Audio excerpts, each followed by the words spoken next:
সোনার মেঘের চাবিকাঠি। অনেক অনেক দিন আগের কথা। এক গভীর ও সবুজ অরণ্যের মাঝে ছোট্ট একটা গ্রাম ছিল, যার নাম ছিল রূপপুর। নীলু নামের 10 বছরের এক ছোট্ট ছেলে থাকতো তার মায়ের সাথে। নীলু খুব শান্ত আর বুদ্ধিমান ছিল, কিন্তু তার একটা সমস্যা ছিল। সে কোনো কাজ একটু বাধা পেলেই খুব তাড়াতাড়ি আশা হারিয়ে ফেলত। রূপপুর গ্রামের পাশেই ছিল এক অদ্ভুত পাহাড়, যার নাম ছিল ছায়াগিরি।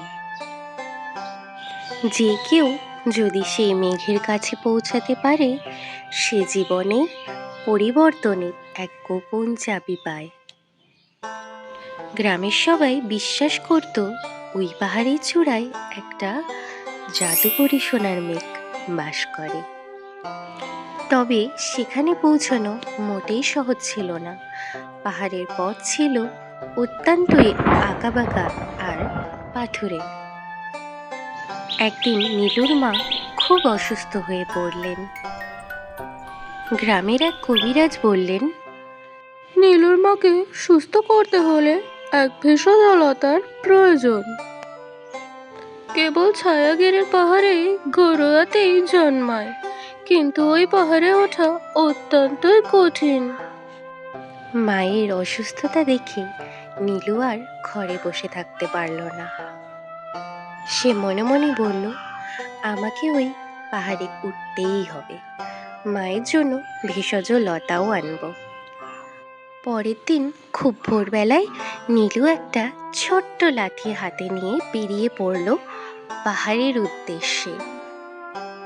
গ্রামের সবাই তাকে সাবধান করল, কিন্তু নীলুর চোখে তখনও শুধু মায়ের সুস্থতার স্বপ্ন। পাহাড়ে ওঠার প্রথম 1 ঘন্টা বেশ ভালোই কাটল, কিন্তু বেলা বাড়ার সাথে সাথে চারপাশটা নিঝুম হয়ে এলো। নীলু খুব ভয় লাগলেও শুরু করলো। তার পা হাত পা কাঁপছিল ভয়ে। একটা বড় পাহাড়ের ওপর বলে সে ভাবতে লাগলো, আমি কি পারবো? আমার তো খুব কষ্ট হচ্ছে। ঠিক তখনই তার চোখ গেল পাহাড়ের নিচে একদল পিঁপড়ের দিকে।